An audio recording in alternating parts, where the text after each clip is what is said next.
warahmatullahi wabarakatuh. Perkenalkan, nama saya Nurali Mihwan Muras dari kelompok 3. Kali ini saya akan membahas gaya-gaya Newton.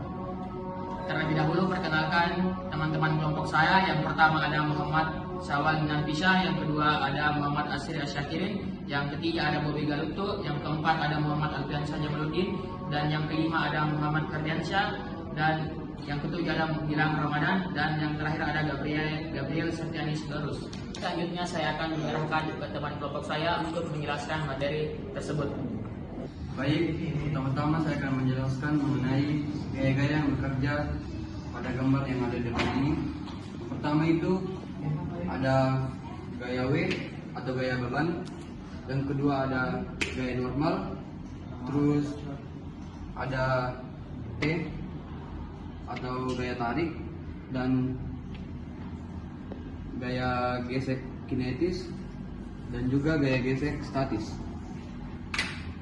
Baik, terdapat satu soal, yaitu pada suatu bidang datar terdapat 3 balok yang tersusun, satu balok di atasnya dan terikat satu sama lain, dan balok PDF memiliki massa 6 kg dan balok ACE memiliki massa 2 kg dengan koefisien gesek statis yaitu 0,2 dan koefisien gerak kinesis 0,5, yang diberi gaya sebesar 20 Newton dengan gaya tegangan tali adalah 5 Newton.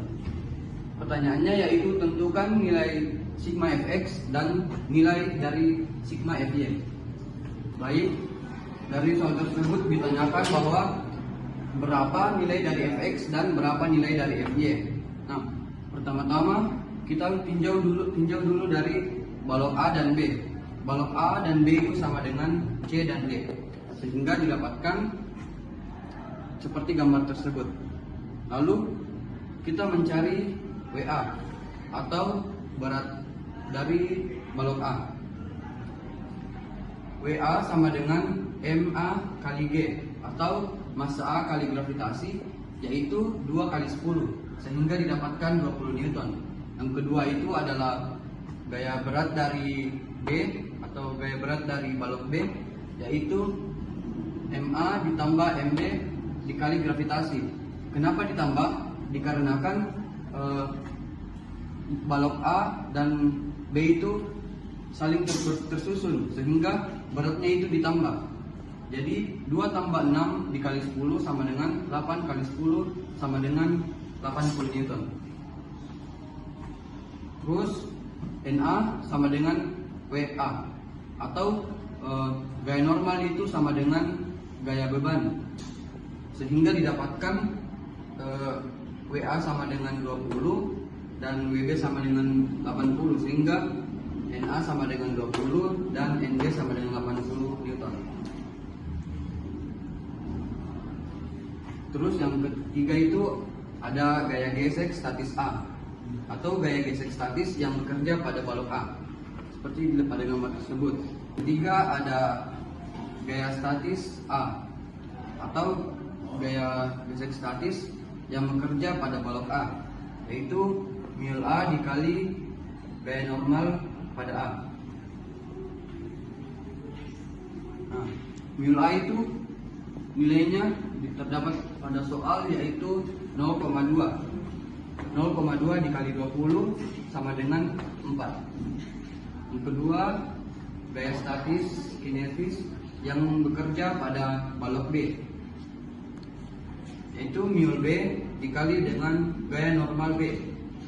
Gaya mil B itu adalah gaya mil 0,5 dikali 80, sehingga dapatlah hasil 40.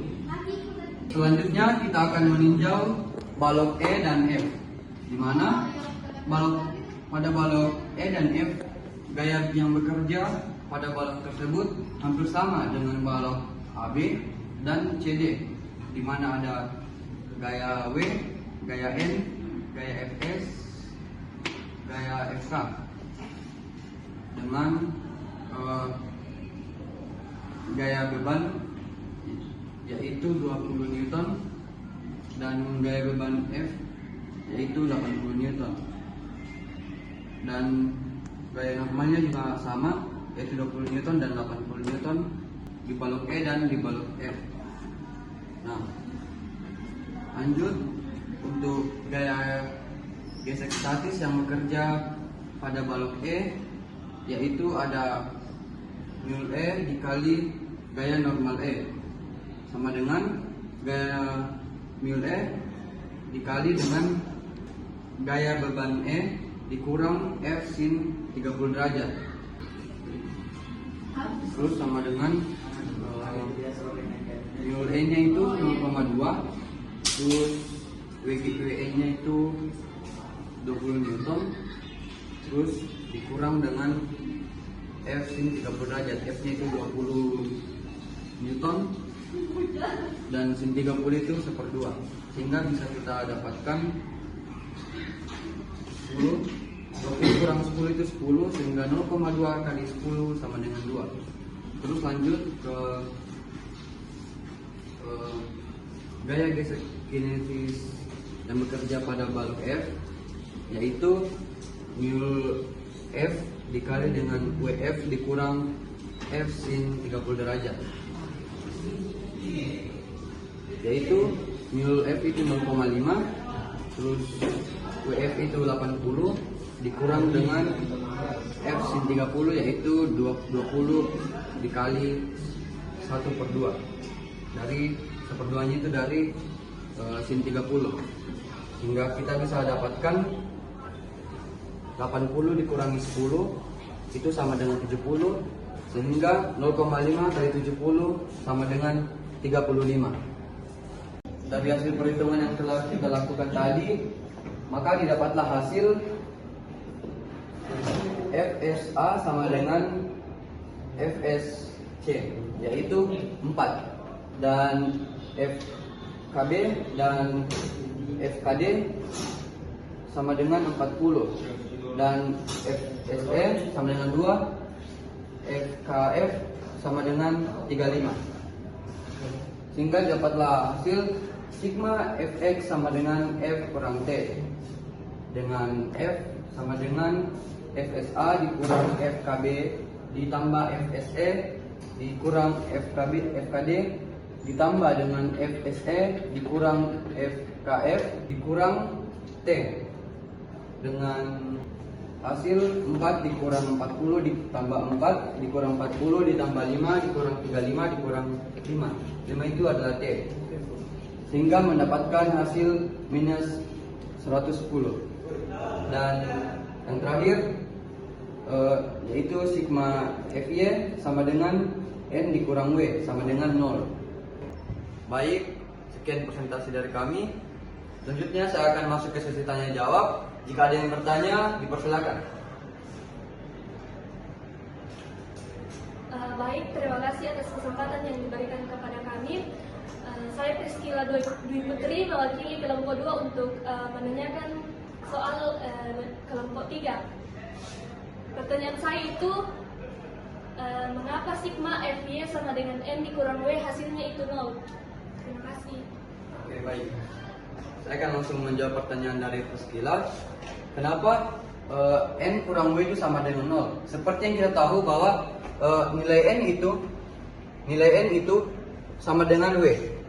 Jadi jika misalnya N itu nilainya 5, maka nilai dari W juga pasti akan sama dengan 5.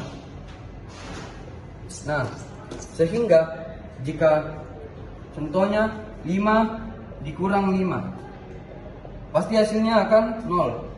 Begitupun dengan sebaliknya, mau berapapun nilai dari N, pasti hasilnya akan tetap 0. Baik, apakah sudah Priscila ingin menanggapi? Tidak, jawabannya sudah jelas, jawabannya juga sudah kami terima, terima kasih. Baik, untuk selanjutnya apakah ada yang masih ingin bertanya?